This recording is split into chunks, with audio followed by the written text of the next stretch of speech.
अगर मैं तुमसे ये पूछूं कि कल दिन भर तुमने कौन से काम किए थे तो शायद तुम्हें याद होगा। बट अगर मैं तुमसे ये पूछूं कि तुमने पिछले 30 दिनों में ऐसा क्या काम किया है जिससे कि तुम्हारी लाइफ इम्प्रूव हो सके, तो शायद तुम जवाब ना दे पाओ, क्योंकि तुमने अपने पिछले महीने को भी बाकी महीने की तरह ही वेस्ट कर दिया। पर अगर कोई यही सवाल मेरे से आकर पूछे कि तूने अपने पिछले 30 दिनों में क्या क्या किया, तो मैं उसे क्लियरली बता सकता हूँ और दिखा सकता हूँ कि मैंने पिछले 30 दिनों में ऐसा क्या किया जिसने मुझे मेरे कल से बेहतर बनाने में हेल्प करी। और ऐसा इसीलिए नहीं क्योंकि मैं एक बहुत ही डिसिप्लिन इंसान हूँ या मैं हर वक्त मोटिवेटेड रहता हूँ। ऐसा सिर्फ इसीलिए हुआ क्योंकि मैंने पिछले 30 दिनों में इस एक मंथ चैलेंज को लिया था और काफ़ी सारी चीज़ें ट्राई करने के बाद मुझे ये 7 चीज़ों के बारे में पता चला जिससे कि मैंने खुद को 30 दिनों में बहुत ज़्यादा ट्रांसफॉर्म कर लिया। और ये बात मैं तुम सबको पहले ही क्लियर कर देता हूँ कि मैं तुम्हें वो नॉर्मल हैबिट्स नहीं बताने वाला जो बाकी लोग बताते हैं, जैसे सुबह जल्दी उठो, जिम जाओ, वर्कआउट करो, स्किल सीखने पे फोकस करो, क्योंकि ये सारी चीज़ें तो हर किसी को पता होती है।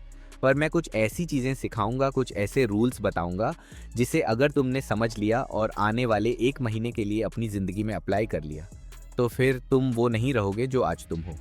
बट अगर तुम इस चैलेंज को नहीं लेने वाले और बस मज़े के लिए इस वीडियो को देख रहे हो, तो अपना टाइम वेस्ट मत करो।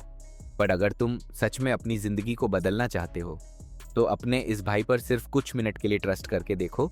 और वीडियो के एंड में अगर तुम्हें ऐसा लगे कि मैंने तुम्हारा टाइम वेस्ट किया है, तो इस चैनल को तुम अनसब्सक्राइब कर सकते हो, क्योंकि मैं यहाँ पे कोई भी फालतू का ज्ञान नहीं देता। रूल नंबर 1, अगर तुमने किसी काम को शुरू किया है तो उसे फिनिश करके ही उठो। देखो होता क्या है ना, कि जब भी तुम किसी काम को करने बैठते हो तो थोड़ी देर बाद तुम्हारा मन तुमसे कहने लगता है कि यार चल ना, सिर्फ 5 मिनट के लिए ब्रेक लेते हैं। और वह 5 मिनट का ब्रेक कब 1 घंटे में बदल जाता है तुम्हें पता भी नहीं चलता। इसीलिए मैंने ये ठान लिया था कि अगर मैं किसी काम को शुरू कर रहा हूँ तो उसे ख़त्म किए बिना नहीं उठूंगा। जैसे अगर मुझे एक चैप्टर पढ़ के ख़त्म करना है तो करना है, अगर मुझे ये पार्ट को एडिट करना है तो हर हालात में करना है। फिर चाहे मेरा मन नहीं कर रहा हो, मुझे डर लग रहा हो या मुझे अच्छा नहीं लग रहा हो, पर मैं किसी भी हालत पर उस काम को पूरा करके ही उठता था। और तुम्हें भी ऐसा ही करना होगा। अगर तुमने ये सोच लिया कि मुझे अभी 1 घंटा पढ़ाई करना है, तो चाहे कुछ भी हो जाए पर वह पूरा ज़रूर करना। क्योंकि जब तुम किसी काम को पूरा करके उठते हो ना, तो तुम्हारे अंदर अलग से ही मोटिवेशन आता है और तुम अपने अगले काम को भी कर पाते हो। पर याद रखना, ये सुनने में जितना आसान लगता है उतना होता नहीं है, क्योंकि अभी तुम्हें डिस्ट्रैक्टेड रहने की आदत लगी पड़ी है। तो शुरुआत में जब भी तुम ऐसा करने की कोशिश करोगे तो तुम्हारे दिमाग के अंदर बैठा जानवर तुम्हें उकसाने की कोशिश करेगा और तुमसे कहेगा कि अभी नहीं यार, इस काम को थोड़ी देर बाद करते हैं, तू अभी थोड़ी देर रीस्क्रॉल कर ले। पर याद रखना कि अगर तुमने इस जानवर की बात सुनी और सिर्फ 5 मिनट का ब्रेक लेने की सोचा, तो फिर कब ये 5 मिनट घंटे में बदल जाएगी तुम्हें इसका कोई अंदाज़ा नहीं। इसीलिए चाहे कुछ भी हो जाए, लेकिन तुम्हें खुद से वादा करना होगा कि मैं इस काम को पूरा किए बिना कुछ नहीं करूँगा। मतलब जो तुमने स्टार्ट किया है उसे ख़त्म करके ही उठोगे। रूल नंबर 2, तुम खुद से ये तो कहते हो कि मैं कल से स्टार्ट करूँगा, कल से मैं अपनी लाइफ को पूरी तरह से सीरियस लूँगा और 1 घंटे पढ़ाई करूँगा। लेकिन एट दी एंड तुम कुछ नहीं कर पाते, और मेरे साथ भी कुछ ऐसा ही हो रहा था। मैं खुद से ये कहता था कि मैं आज ये रील बनाऊँगा, आज ये पूरी स्क्रिप्ट लिखूँगा, पर सच बताऊँ तो मैं ये सब सिर्फ कहता था पर करता कुछ नहीं था। और इसीलिए धीरे धीरे करके मेरे दिमाग ने मुझे सीरियस लेना ही बंद कर दिया। उसे ऐसा लगने लगा कि ये बस बड़ी बड़ी बातें करता है पर कुछ नहीं करता। तो अब अगली बार से जब भी मैं खुद को कुछ कहता था तो मेरे दिमाग उसे सीरियसली लेता ही नहीं था और आजू की तरह मैं उस काम को हर दिन स्किप कर देता था। पर पिछले 30 दिनों में मैं खुद से ये वादा किया कि अगर मैं कुछ बोलता हूँ तो उसे पूरा ज़रूर करूँगा, फिर चाहे मेरा मन करे या ना करे। लेकिन जब तक मैं उसे पूरा नहीं करूँगा मैं सोने नहीं जाऊँगा। और इसी एटीट्यूड की वजह से मैंने जितने भी काम अपनी टू टू लिस्ट में ऐड किया उन सबको कंप्लीट भी किया। पर ये सब चीज़ें देखने में जितनी सिंपल लगती है उतनी है नहीं, क्योंकि स्टार्टिंग के दिनों में तुम इसे बिल्कुल भी फॉलो नहीं कर पाओगे और हर दिन तुमसे कोई ना कोई काम छूट ही जाएगा। पर याद रखना कि तुम्हारे गोल्स होने चाहिए हर दिन बेहतर बनना।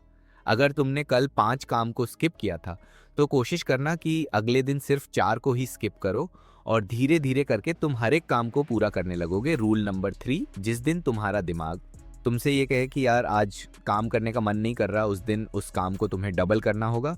और इसे मैंने नाम दिया है दी गगिन्स माइंडसेट। दरअसल जब मैं डेविड गॉगिस की बुक कॉन्टर्ड मी पढ़ रहा था, तो वहाँ मैंने ये देखा कि डेविड गॉगिस बता रहे थे कि नॉर्मली वो 25 किलोमीटर रनिंग करते थे, पर जिस दिन बाहर बर्फ़ पड़ती थी या उनका मन नहीं करता था, उस दिन वो 50 किलोमीटर भागते थे। मतलब अपने दिमाग को इस लेवल तक लेकर जाओ, जहाँ पर जाकर वो बिल्कुल एक्सक्यूज़ेस बनाना ही बंद कर दे। उसे एक्सक्यूज़ बनाने से डर लगे।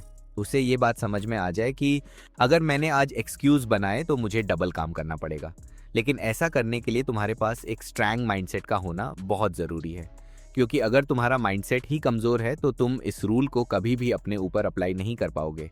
लेकिन अगर तुम्हारे अंदर इतनी शक्ति है कि तुम इस रूल को अगले 1 महीने के लिए फॉलो कर सको, तो मैं तुम्हें गारंटी दे सकता हूँ कि सिर्फ 30 दिनों में तुम्हारा दिमाग एक्सक्यूज़ बनाना बंद कर देगा। रूल नंबर 4, सोचो कम करो ज़्यादा। ऐसी ठीक 1 महीने पहले मैं ऐसे कंडीशन में था जहाँ मैं चीज़ों को लेकर बहुत ही ज़्यादा सोचा करता था, उसे ओवरथिंक करता था, और जब काम करने की बारी आती थी तो मैं बस इमेजिनेशन की दुनिया में खोया रहता था और बिल्कुल भी काम नहीं करता था। बाहर से देखने में तो ऐसा लगता था जैसे मैं बहुत ही बिजी इंसान हूँ, बहुत ही सीरियस इंसान हूँ, लेकिन अंदर ही अंदर मैं खुद को बेवकूफ़ बना रहा था। और सबसे बुरी बात तो ये थी कि इतना सब करने के बाद भी जब मैं रात को सोने जाता था तो मुझे गिल्ट महसूस होता था और ऐसा लगता था जैसे मैं आज और भी बेहतर बन सकता था। मैं जानता था कि मेरे अंदर पोटेंशियल है, लेकिन फिर भी मैं वहीं का वहीं रह जाता था, क्योंकि मैं एक्शन लेने से ज़्यादा सोचने में बिजी रहता था। फिर एक दिन मैंने अपनी लाइफ में एक छोटा सा रूल अप्लाई किया, थिंक लेट्स डू मोर। मतलब कम सोचो और ज़्यादा काम करो। और सच बता रहा हूँ, जब से मैंने सोचना कम किया है और अपने काम पर फोकस करना स्टार्ट किया है, मेरे अंदर की क्लैरिटी बढ़ने लगी है। पहले मैं हर एक काम को दिमाग में ही सॉल्व करने की कोशिश करता था, पर अब मैं बिना टेंशन लिए उसे रियल लाइफ में अप्लाई करता हूँ। पर याद रखना, तुम ये हर दिन फॉलो नहीं कर पाओगे, क्योंकि आज भी कई ऐसे दिन आते हैं जब मेरा दिमाग मुझे रोकता है और मेरा काम करने का मन नहीं करता। लेकिन अब मैंने अपने दिमाग की सुननी बंद कर दी है, क्योंकि मुझे पता है कि अगर मैंने फिर से ज़्यादा सोचना शुरू किया तो आगे नहीं बढ़ पाऊंगा और वहीं का वहीं रह जाऊंगा। और तुम्हें भी अगले 30 दिनों तक यही करना है। सोचना कम है और काम ज़्यादा करना है। रूल नंबर 5, खुद को दूसरों से कंपेयर मत करो। देखो भाई, अगर तुम मेरे ऊपर थोड़ा सा भी यकीन करते हो ना, तो बस अगले 30 दिनों के लिए खुद को किसी और से कंपेयर करना बंद कर दो और सिर्फ अपने आप से कंपेयर करना शुरू कर दो। क्योंकि जब तुम खुद को दूसरों से कंपेयर करते हो तो तुम्हें गिल्ट महसूस होता है। इंस्टाग्राम खोल के देखते हो तो वहाँ कोई तुमसे आगे निकल रहा होता है, यूट्यूब पे कोई तुमसे ज़्यादा व्यूज़ लेकर आ रहा होता है। तुम्हें दिखता है कि हर किसी की ज़िंदगी बहुत ही बेहतर है, पर सिर्फ मेरी ही ज़िंदगी बेकार पड़ी हुई है, मैं ही सबसे पीछे रह चुका हूँ। मतलब तुम जितना दूसरों को देखोगे उतना ही खुद को छोटा महसूस करवाओगे, और इससे होगा ये कि तुम अंदर ही अंदर टूट जाओगे और कोई भी काम करने से पहले तुम्हारा मन नहीं करेगा। पर असल में सच तो ये है कि जिस बंदे से तुम खुद को कंपेयर कर रहे हो, तुम्हें उसकी लाइफ के बारे में कुछ पता ही नहीं है। तुम नहीं जानते कि उसकी पूरी कहानी क्या है। तुम नहीं जानते कि उसने यहाँ तक पहुँचने के लिए कितना टाइम दिया होगा, कितना मेहनत करा होगा। पर तुम एक इंसान को अच्छे से जानते हो, और वो हो तुम खुद। और जिस दिन तुम्हें ये बात समझ में आ गई ना कि तुम गलत रेस में भाग रहे हो, उस वक्त तुम्हें ये भी समझ में आ जाएगा कि मुझे खुद को दूसरों से नहीं बल्कि खुद से कंपेयर करना चाहिए। क्योंकि प्रोग्रेस लाइफ में तभी पॉसिबल है जब तुम खुद को हर दिन अपने पास्ट डे से 1% बेहतर बनाओ। रूल नंबर 6, मेरी ज़िंदगी में एक वक्त ऐसा भी था जब मैं किसी भी दिन को प्लान नहीं करता था, किसी भी काम को प्लान नहीं करता था और सिर्फ अपने मन के ऊपर डिपेंडेंट रहता था। उस वक्त अगर मेरा मूड होता तो मैं उस काम को करता, वरना फिर नहीं करता था।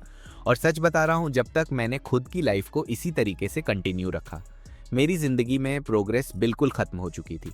क्योंकि मन एक ऐसी चीज़ है जो हमारे सर्वाइवल के लिए बनी है, और जब उसे ये दिखाई देता है कि ये काम मुझे अभी तुरंत कोई भी फ़ायदा नहीं देगी, तो वह बहाने देने लगता था और उस काम को टालने लगता था।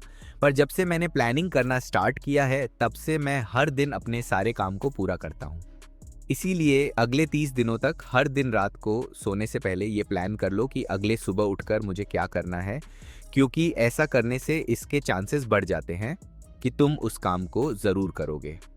Rule number 7, short pain versus regret पे।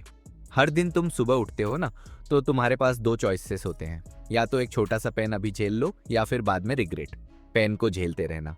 और ज़्यादातर लोग अभी कंफर्ट चाहते हैं, जिसकी वजह से वह अपने फ्यूचर सेल्फ में बहुत ही बड़ा रिग्रेट का दर्द झेल रहे होते हैं। तुम खुद सोचो, जिस वक्त तुम पढ़ाई नहीं करते, जिम नहीं जाते, अपना काम नहीं करते और सिर्फ बैठे रहते हो, तो तुम रिलीफ फील करते हो। पर कुछ दिन बाद तुम्हारा वो हर एक दिन का एक छोटा सा डिसीजन इतना बड़ा बन चुका होता है कि तुम्हें अंदर ही अंदर वो खोखला करने लगता है। और फिर तुम ये सोचते हो कि काश यार उस दिन मेहनत कर ली होती, थोड़ा काम कर लिया होता, थोड़ा सा दर्द झेल लिया होता, तो आज मुझे इतना रिग्रेट पे नहीं झेलना पड़ता। पर क्योंकि अब बहुत देर हो चुकी होती है तो तुम इस चक्कर में कुछ भी नहीं कर पाते और बस ऐसे ही रिग्रेट में पूरी जिंदगी को निकाल देते हो। एक ऐसी जिंदगी जो तुम कभी भी जीना नहीं चाहते थे, पर सिर्फ एक छोटे से पेन को अवॉइड करने की वजह से तुम्हें वो दिन देखने पड़ेंगे। तो अब डिसीजन तुम्हारा है कि तुम्हें अभी काम करके अभी दर्द को झेलना है या फिर फ्यूचर में जाकर रिग्रेट के दर्द को झेलना है। और यही थे वो 7 रूल जो तुम्हें अगले 30 दिनों तक यानी 1 महीने तक फॉलो करना है। इसीलिए इस वीडियो को सेव कर लो ताकि 1 महीने बाद तुम इस बार दोबारा आकर ये बता सको कि तुमने कितना प्रोग्रेस किया। और अगर तुम इस चैलेंज को ले रहे हो तो इस वीडियो के कमेंट सेक्शन में ज़रूर लिखना कि I accept this challenge and मैं अपनी ज़िंदगी को अपने लिए ज़रूर बदल लूँगा।